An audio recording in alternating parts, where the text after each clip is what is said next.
Sir வணக்கம். வணக்கம். இன்றைக்கி முக்கியமாக வெள்ளிக்கிழமை. வழக்கமாக வெள்ளிக்கிழமைனா பல திரைப்படங்கள் திரைக்கு வருவதுங்கிறது தமிழ்நாட்டில் ஒரு வழக்கமான ஒரு விஷயம். இன்றைக்கு பிரம்மாண்ட இயக்குனர் சங்கரனுடைய படைப்பாக கேம் சேஞ்சர் அப்படிங்கிற ஒரு படம் வெளியே இருக்குது. அது கூட இன்னும் சில படங்கள்லாம் வந்திருக்கு. ஃபர்ஸ்ட் ஆஃப் ஆல் இன்றைக்கி வெளிவந்திருக்க இந்த படங்கள் இது பற்றி உங்களோட பார்வை?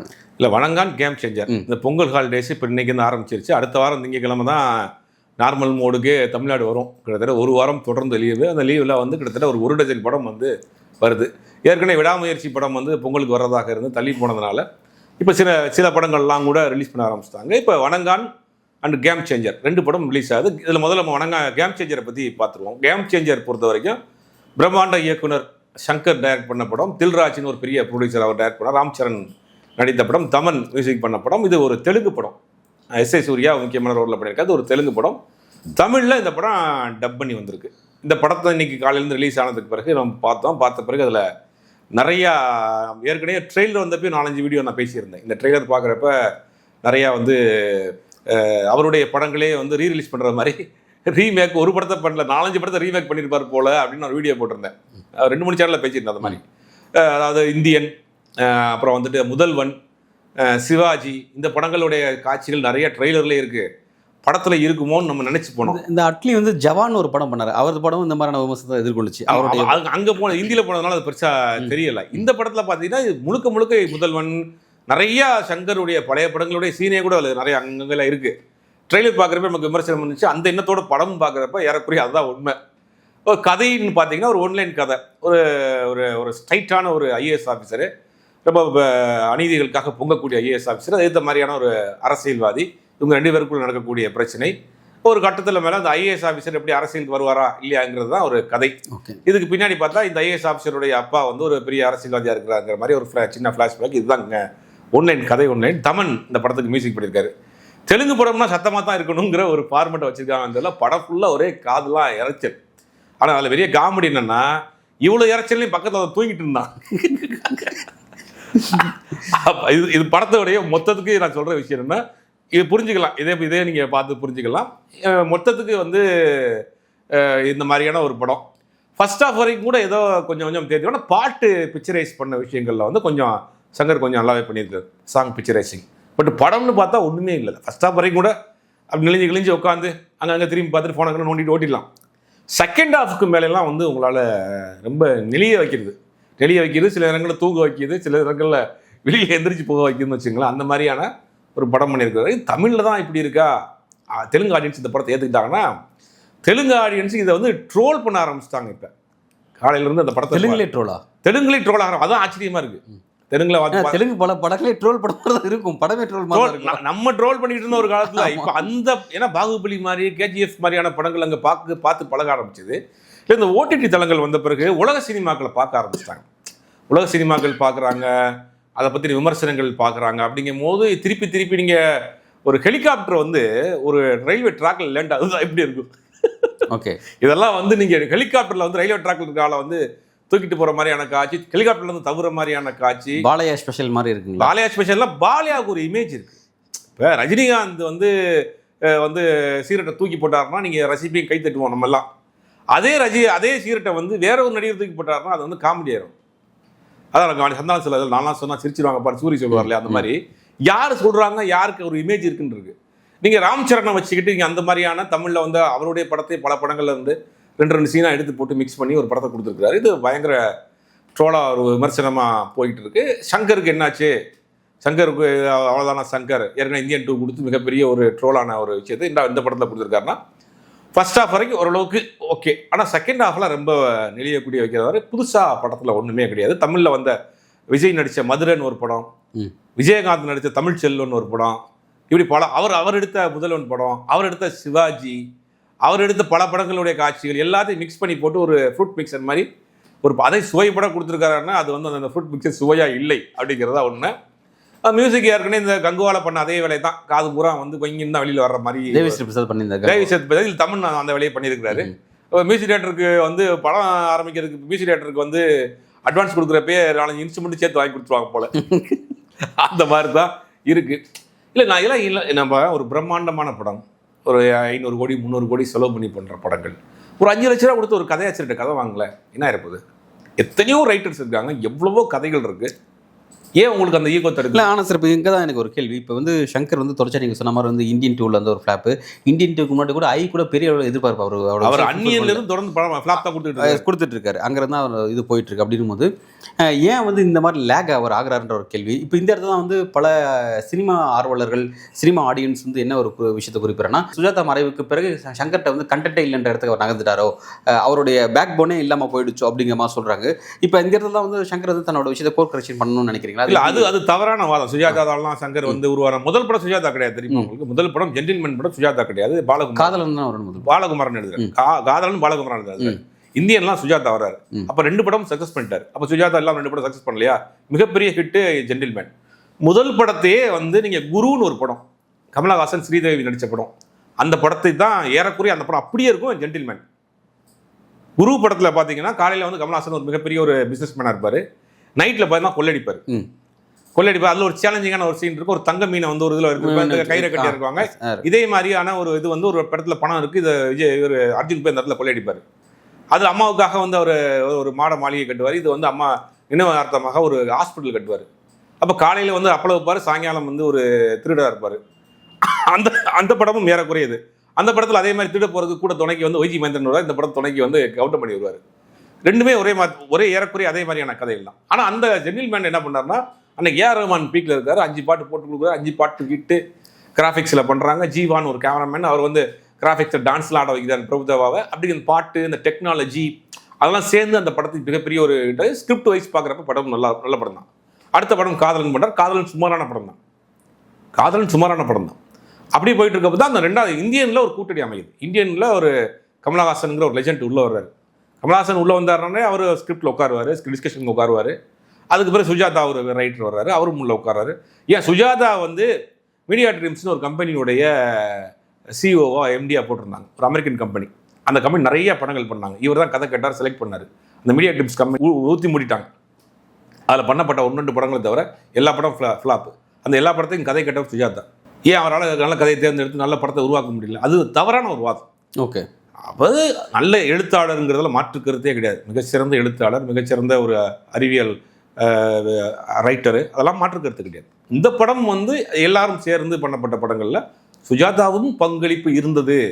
சுஜாதானால தான் படம் ஓடிச்சுங்கிறது வந்து ஒரு தவறான வாதம். அது சார், இப்போ சங்கர் வந்து எங்கே வந்து ரிப்பீட்டடாக அவர் தவறு செஞ்சுட்டு இருக்காரு. ஒரு வெற்றி இன்னைக்கு கூட வந்து அவருடைய கடந்த கால படைப்பு வந்து அவருக்கு சேலஞ்சாக இன்னும் யாரும் பெரிய பண்ணலை, அந்த ஃபீல்டில் பொறுத்த வரைக்கும் பண்ணலை அப்படிங்கிறத கவனிக்கிறோம். ஆனால் அதை விட காம்படேட்டிவாக புதிய டைரக்டர்லாம் வந்துட்டாங்கிறது வேற விஷயம். ஆனால் அவரோட ஃபீல்டில் இன்னமும் வந்து அவர் தனியாக நிற்கிறார் அப்படிங்கிறத பார்க்குறோம். ஆனால் அப்படி இருந்த சங்கர் வந்து இன்னும் வந்து ஒரு தவறுகள் ரிப்பீட்டடாக பண்ணிகிட்டே இருக்காரு, அதில் மாறாமல் இருக்கார். அப்படின்னா எங்கே அவர் வந்து தவறு? Generation gap. ஓகே, இந்த டிஸ்டன்ஸ் தான் கேப் பிரச்சனையே. அதாவது இன்னைக்கு வந்து கலாச்சாரம் மாறி போச்சு, உணர்வுகள் மாறி போச்சு. இன்னைக்கு வந்து நீங்கள் காதலுக்காக தாடி வச்சுட்டு ஒரு ரோஸா ஒரு ஒயிட் ரோஸை வந்து நீங்கள் வந்து ஒரு பொக்கையில் வச்சுட்டு நீங்கள் படம் எடுத்தீங்கன்னா பார்ப்பாங்களா? இன்னைக்கு வந்து லவ் டுடே மாதிரி காதல் ஆகி போச்சு. பிடிச்சா நம்பர் கொடு, பிடிக்கலன்னா பிளாக் பண்ணிக்க. இன்னைக்கு காதலே அவ்வளோ ஃபாஸ்ட்டாக போயிட்டு இருக்கு.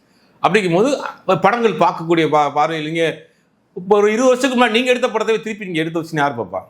அவன் வந்து இன்டர்நேஷனல் மூவிஸ் பார்த்துக்கிட்டு இருக்கிறான், ஈரானி மூவி பார்க்குறான், ஃப்ரெஞ்சு மூவி பார்க்குறான். நீங்கள் வந்து திருப்பி வந்து நீங்கள் எடுத்த படங்களே வந்து திருப்பி எடுக்கிறப்ப அந்த ஒரு கேப் தான். ஒன்று, யதார்த்த சினிமாக்களே நீங்கள் எடுக்கணும். பிரம்மாண்டத்தை விட்டுட்டு நீங்கள் யதார்த்தத்துக்கு வரணும். யதார்த்தத்துனா நீங்கள் ஏதோ ஒரு உண்மை சம்பவத்தை அடிப்படையாக வச்சு ஒரு நம்ம லைவில் நடந்த ஒரு விஷயத்தை வச்சு அதை ஒட்டி போகக்கூடிய யதார்த்த சினிமாக்களை நீங்கள் பண்ணணும். இல்லையா அதீத கற்பனையில் ஒரு படம் பண்ணணும். ரெண்டும் இல்லாமல் இடையில வந்து இந்த மாதிரியான படங்களை திருப்பி பண்ணிட்டு இருக்கப்ப தயாரிப்பாளர் தான் நஷ்டம். இந்த படத்தும் கிட்டத்தட்ட ஒரு 500 கோடி ரூபாய்க்கு மேலே செலவுன்றாங்க. 500 கோடிங்கிறது இதே மாதிரி பல தயாரிப்பாளர்களே வந்து ஆஃபீஸை பூட்டினது சங்கர் தான். ஆஸ்கார் ஃபிலிம்ஸ் ரவிச்சந்திரன் ஒரு தயாரிப்பாளர், நிறைய வெற்றி படங்களை கொடுத்த தயாரிப்பாளர், டிஸ்ட்ரிபியூட்டராக இருந்தவர். அவரோட படப்பூஜைக்கு ஜாக்கி ஜானே வருவார். ஆல் இண்டியாவில் வந்து ஜாக்கி ஜான் படத்தை மொத்தமாக ரைட்ஸ் வாங்கி அவர் தான் ரிலீஸ் பண்ணுவார். அப்படிப்பட்ட ஒரு தயாரிப்பாளர் ஐயின்னு ஒரு படம் பண்ணார். மிகப்பெரிய ஒரு தோல்வி. அந்த படமும் ஒரு தோல்வி. அதை தொடர்ந்து ஆஸ்கார் ஃபிலிம்ஸ் பண்ண ஒரு 4 படங்கள் தோல்வி. அந்த கம்பெனி அடுத்த படம் பண்ணுறதுல க்ளோஸ் பண்ணிட்டாங்க. இப்படி பல லைக்காவை இப்போ இவ்வளோ தூரம் சிக்கலில் கொண்ட முக்கியமான பங்கு சங்கருக்கும் இருக்குது. இப்படி பிரம்மாண்டத்தை மட்டும் நம்பி, டெக்னாலஜியை மட்டும் நம்பி நீங்கள் படம் எடுத்தால் ஓடாது அப்படிங்கிறதுக்கு திரும்ப அவருக்கு ஒரு வார்னிங் கொடுத்துக்கிட்டே இருக்குது. ஒன்றும் கிடையாது. நீ நல்ல ஒரு இந்த படத்துக்கு கதை அவர் கிடையாது. கார்த்திக் சுப்ராஜ் இந்த கதையை வாங்கியிருக்கிறார். கார்த்திக் சுப்ராஜ் கதை, கார்த்திக் சுப்ராஜோடைய கதை. இந்த கதையை நீங்கள் ஏன் கார்த்திக் சுப்ராஜிட்ட போய் வாங்கணும்? இந்த கதை உங்களுக்கே தெரியாது. இந்த படம் நீங்கள் மதுரை நீங்கள் பார்த்துருப்பீங்க, தமிழ்ச்செல்வன் படம் பார்த்துருப்பீங்க. இது என்ன பெரிய பியூட்டின்னா, அந்த மதுரைங்கிற படத்தை இவருடைய உதவியாளர் ஆர் மாதேஷ் தான் டைரக்டர். அப்போ அவர்கிட்ட கேட்டாலே கொடுத்துருப்பாரு. இது கார்த்திக் சுப்ராஜிட்ட போய் நீங்கள் வாங்க வேண்டிய அவசியம் இல்லை. அப்போ இந்த கேப்புங்கிறது நீங்கள் வந்து இன்னும் யதார்த்தத்தை புரிஞ்சுக்கல. பிரம்மாண்ட சினிமா, நான் படம் எடுத்தேன்னா ஹெலிகாப்டர் தான் கேமரா வைப்பேன், நான் வந்து மலைக்கெல்லாம் பெயிண்ட் அடிப்பேன், நான் வந்து இப்படிங்கிற ஒரு அதீத பிரம்மாண்டம்ங்கிற ஒரு விஷயத்திலேயே சுற்றிட்டு இருக்காரு. அதாவது இப்போ இன்னைக்கு இந்த டைரக்டர்ஸ்க்கு வந்து அந்த பேன் இண்டியா மோகம் அது ஒரு நெருக்கடியாக ஃபீல் பண்ணுறாங்களா சார்? அதை முயற்சி பண்ணி அந்த இடத்துல போய் தோல்வி அடைகிறாங்களா? அதை நோக்கி போகிற பாதையில் தோல்வி அடைகிறாங்களா அல்லது எதனால்? அது 300 நாள் படம் எடுக்கணும், 300 கோடி ரூபாயில் படம் எடுக்கணும், அதை வச்சு ஒரு 3 வருஷம் ஓட்டணும் அப்படிங்கிற ஒரு தாட் வந்துட்டாங்க. அப்படி எடுத்தால் தான் நம்ம பெரிய ஆள், பெரிய டேரக்டர்னு படம். சதுரங்க வேட்டைன்னு ஒரு படம், அந்த படம் 40 நாள் 45 நாள்லேயும் எடுக்கப்பட்ட படம். அந்த படத்தினுடைய டேரக்டர் வந்து ஒரு கதை சொல்கிறாரு, மனோபாலாட்ட. மனோபாலா தான் ப்ரொடியூசரு. சார் அவருக்கு நம்பிக்கை இல்லை, சரின்ட்டு ஒரு யூனிட்டை 10 பேர், வெறும் 10 பேர் 12 பேரோட ராமநாதபுரத்துக்கு ஒரு யூனிட்டுக்கு போயிருக்காங்க. அங்கே தனியாக ஒரு சின்ன ஒரு லாட்ஜில் தங்கிக்கிட்டு அந்த இளவரசனுடைய போர்ஷனை மட்டும், அந்த செட்டியார் மண்வெளி பாம்பு அந்த போர்ஷனை மட்டும் ஒரு 4 நாள் 5 நாள் எடுத்துகிட்டு வந்துட்டாரான். எடுத்து வந்தோடனே இவருக்கு சந்தேகம், மனோபாலாவுக்கு, இணையா இவங்க 4 நாள் 5 நாளில் 10 பேருக்கு போய் ஏதோ ஒரு ஷார்ட் ஃபிலிம் மாதிரி பண்ணிட்டு இருக்காங்கன்னு வந்து படத்தை போட்டு கட் பண்ணி காமிச்ச பிறகு பார்க்குறப்ப பிரமாண்டமான படம். இன்னைக்கும் அந்த படத்தை நீங்கள் பார்த்தீங்கன்னா எபிசோடாக இருக்கும். அந்த தனித்தனியாக இருக்கும். நீங்கள் அந்த படத்தை நீங்கள் டிவியில் ஓடிட்டுன்னு வச்சுக்கலாம், வீட்டுக்குள்ளே போறீங்கன்னா டப்புன்னு நின்றுவீங்க, அந்த போர்ஷனை மட்டும் பார்த்துட்டு போயிடலாம். ஆமாம், அப்படி ஒரு ஸ்க்ரால் பண்ணிட்டே இருப்போம். அந்த சீன் வந்து நம்ம பார்ப்போம். ஏன்னா அந்த எபிசோடாக பண்ணியிருப்பாங்க. அந்த படத்தில் இன்னொரு விஷயம் பெரிய பியூட்டி என்னன்னா, அந்த காந்தி பாபுன்னு ஒரு கேரக்டர், அவன் தான் அந்த இது சீட் பண்ணுவான். அவனுக்கு ஒரு ஃப்ளாஷ்பேக் இருக்கும். அந்த ஃப்ளாஷ்பேக் அனிமேட்லேயே சொல்லி முடிச்சிட்டாரு.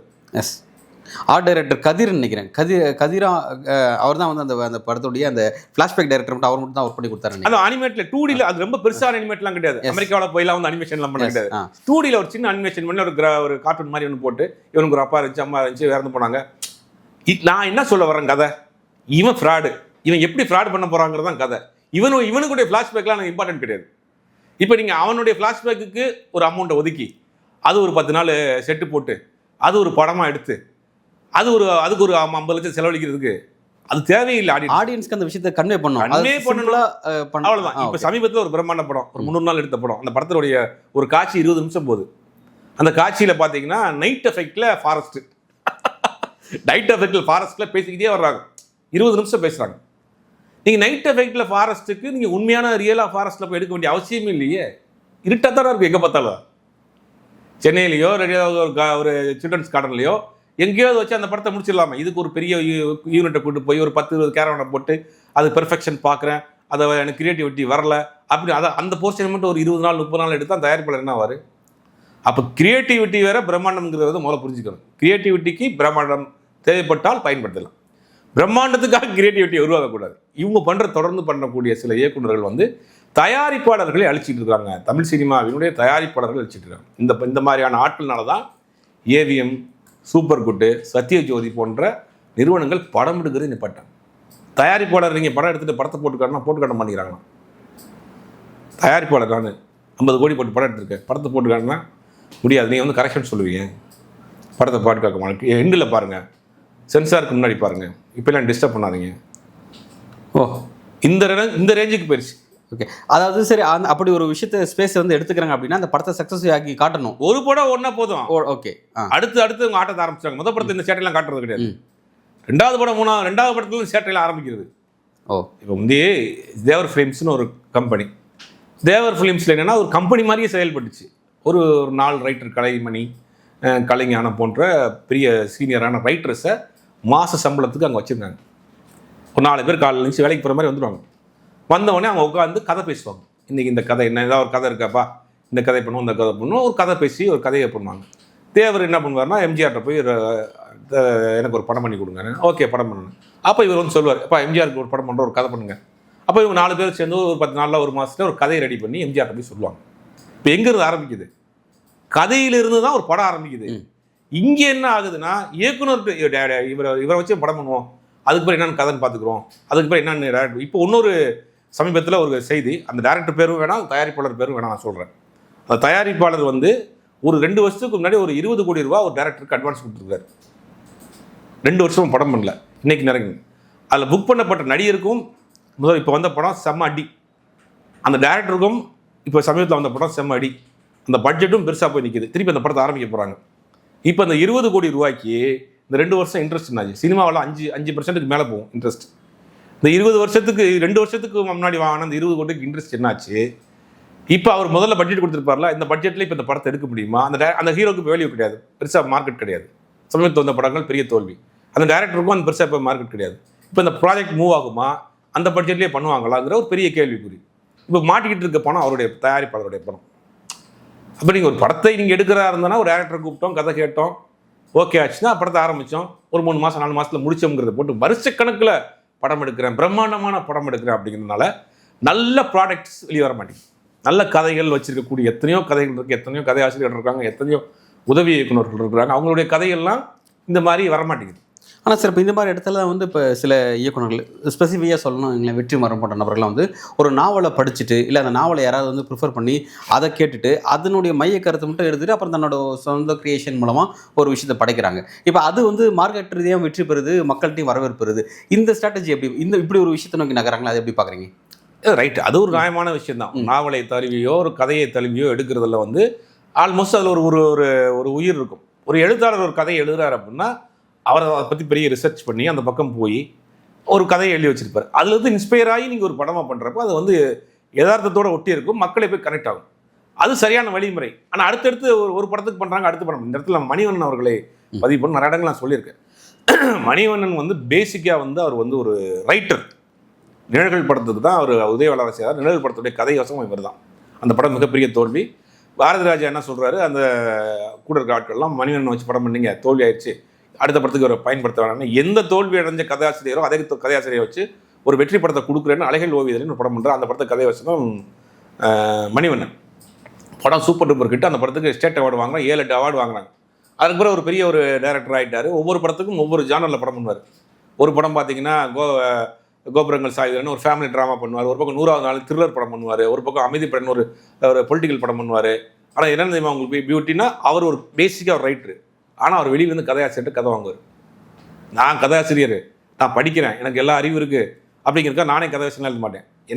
என்னை தாண்டி ஒரு என்னை காட்டிலும் பெட்டராக ஒருத்தர் கதை இருக்கும், அதை கொடுங்க, நான் படம் பண்ணுவோம். அதனால தான் அவர் தொடர்ந்து ஒரு 50 படத்துக்கு மேலே பண்ணார், 35 படத்துக்கு மேலே ஹிட்டு. தொடர்ந்து அன்றைக்கி நின்னார், பேசினார். ஒவ்வொரு படமும் ஒவ்வொரு கலரில் ஒவ்வொரு ஜானரில் இருக்கும். இன்றைக்கி திரைக்கதை வசனம் தான் நான் தான் அப்படின்ற ஒரு இதில் இருக்கிறாங்க. டெக்னாலஜி நம்புகிறாங்க. ஆக்சுவலாக அந்த பேட்டர்னே வந்து இன்றைக்கி வந்து அதையே சரி, அதாவது நீங்கள் ஆல்ரெடி பின்பற்றின ஒரு பேட்டர்னே விமர்சனத்துக்கு உள்ளான பேட்டர்னாக இருக்குது, அதையே மாற்றமைக்க வேண்டியது இருக்குன்னு நீங்கள் பார்க்குறீங்களா சார்? கண்டிப்பாக மாற்று. அதாவது ஒரு கதை, திரைக்கதை, வசனம், இயக்கம் எல்லாமே ஒருத்தர் தான் அப்படின்ற அந்த பேட்டர்னே இதுவே காலம் கடந்த பேட்டர்ன். இன்றைக்கி ஏற்ற மாதிரி நவீனத்துவத்துக்கு மாற வேண்டியது இருக்குது அப்படிங்கிறத கண்டிப்பாக மாற வேண்டியது இருக்குது. பாரதிராஜா பல வரலாற்று சிறப்புமிக்க படங்களை கொடுத்துருக்காரு, காவியங்களை கொடுத்துருக்காரு, எல்லாமே கதை வச்சு வெளியே தான் வாங்கியிருக்காரு. முதல் மரியாதைன்னு ஒரு படம், இன்றைக்கும் அந்த படத்தை நம்ம கொண்டாடுறோம், பார்க்குறோம். அந்த கதை வசனம் வேற ஆள் தானே, அலையில் பதிலே கதை வசனம் வேற ஆள் தானே. ஏன் அவர் வாங்கினார் அவருக்கு தெரியாதா? நான் பெரிய டேரக்டர், நானே கதை வசனம் எழுதிக்கிறேன் அப்படின்னு சொல்லக்கூடாதா? அப்போ சினிமாங்கிறது ஒரு கூட்டு உழைப்பு தான், கூட்டு முயற்சி தான். அப்போ எல்லாருடைய உழைப்பும் அங்கே இருக்கணும், எல்லாருடைய க்ரியேட்டிவிட்டி இருக்கணும். முதலாம் டிஸ்கஷன் ஒரு கலாச்சாரம். ஒரு கதையை ரெடி பண்ணிட்டு ஒரு டேரக்டர் என்ன பண்ணுவார்னா, ஈசிஆர் ரோட்லேயோ இல்லை இங்கே உட்லண்ட்ஸ்லேயோ ரூம் போட்டு டிஸ்கஷன் நடக்கும். ஒரு வாரம் 10 நாள் நடக்கும். அந்த கதையை வந்து இன்னும் அவுட்டு ஒரு அசிஸ்டன்ட் டேரக்டர் அங்கே வந்து பேசுறதுக்கு உரிமை இருக்கும். சண்டை போடுவாங்க. சில அசிஸ்டன்ட் டேரக்டர் சண்டை போட்டு வெளியெல்லாம் போயிருக்காங்க. சார் இந்த சீனை வைக்கிறீங்க, லாஜிக்கே இல்லை எப்படின்னு ஒரு அசிஸ்டன்ட் டேரக்டர் இருக்காரு. எப்படி லாஜிக் இல்லைன்னு சொல்லலாம், இது இப்படி மாற்றினா எப்படி, இந்த மாதிரினா ஒரு பெரிய ஒரு விவாதம், ஆரோக்கியமான விவாதம் நடந்து ஒரு ஸ்கிரிப்டாக வரும். அந்த படங்கள் தான் காலத்துக்கு பேசப்பட்ட படம். நீங்கள் நான் எதுவுமே பார்க்க மாட்டேன், ஒரு ஏதாவது இங்கிலீஷ் படத்தை பார்த்துட்டு அதை இன்ஸ்பயர் ஆகிடுறேன் அப்படின்னு எடுத்து வச்சு அவன் நோட்டீஸ் அமைச்சிடறான். அப்படிங்கிற போது அடிப்படையை மாற்ற வேண்டியது. தயாரிப்பாளர் உங்களை நம்பி படம் போடுறாங்க, நீங்கள் எல்லாரையும் சேர்த்து பண்ணுங்களேன், ஏன் நான் மட்டும்தாங்கிற ஒரு விஷயங்கிறதுக்கு இந்த படம் இப்போ ஒரு 2வது ஒரு எச்சரிக்கை மணியாக பிரம்மாண்டம், ஃபேண்டசி அப்படிங்கிற விஷயத்துக்கு ஒரு எச்சரிக்கை மணியாக இந்த கேம் சேஞ்சர் கிடையாது, சங்கருடைய கேம் ஓவர். நல்லது சார், இன்றைய சினிமாவை பற்றி ஒரு உரையாடல் ரொம்ப சிறப்பாக அமைஞ்சது அப்படின்னு நான் எதிர்பார்க்குறேன். அடுத்த கட்ட ஒரு நேர்காணலில் மீண்டும் பேசுவோம். மிக்க நன்றி.